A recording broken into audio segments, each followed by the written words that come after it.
Samantha had just moved into her first apartment alone.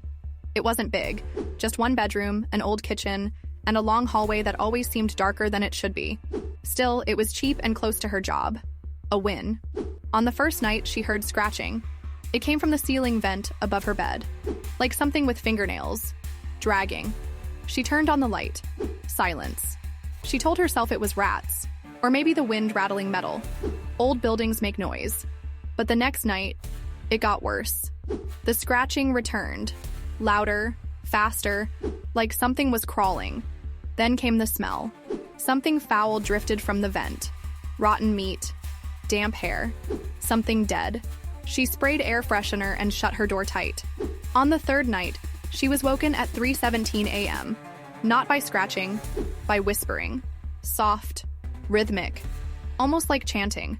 She lay frozen under her blanket, staring at the vent above her. The smell was unbearable. Her eyes watered. Then, a sound like metal shifting. A low, creaking groan. She picked up her phone with a shaking hand and turned on the flashlight, aiming it at the vent. There were eyes. Wide, bloodshot eyes. And a face.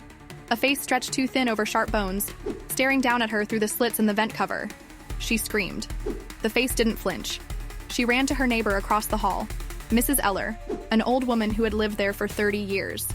Mrs. Eller opened the door in her robe, calm as ever, and let her in. "I knew it," the old woman said, sipping tea. "Apartment 3C. It always comes back to that one." Samantha froze. "What are you talking about?" Mrs. Eller looked her dead in the eye. "You're not the first one to see him. The landlord says it's rats, but I know better. A girl died in there, about 6 years ago, throat slit. They found her body on the floor and her fingernails broken. She'd tried to crawl into the hallway, but there was no sign of forced entry, just a vent, slightly open. The police were called. They searched Samantha's apartment and found a vent cover in the bedroom that had been unscrewed from the inside. They followed the ductwork, crawling into the shaft, and in the corner of the crawl space behind the bedroom wall, they found a man, barely alive, naked. His limbs bent wrong, like he'd lived folded in tight spaces for years. His skin was covered in scratch marks, not his own. They took him away in an ambulance, strapped down and hissing like an animal. 2 days later, the police returned.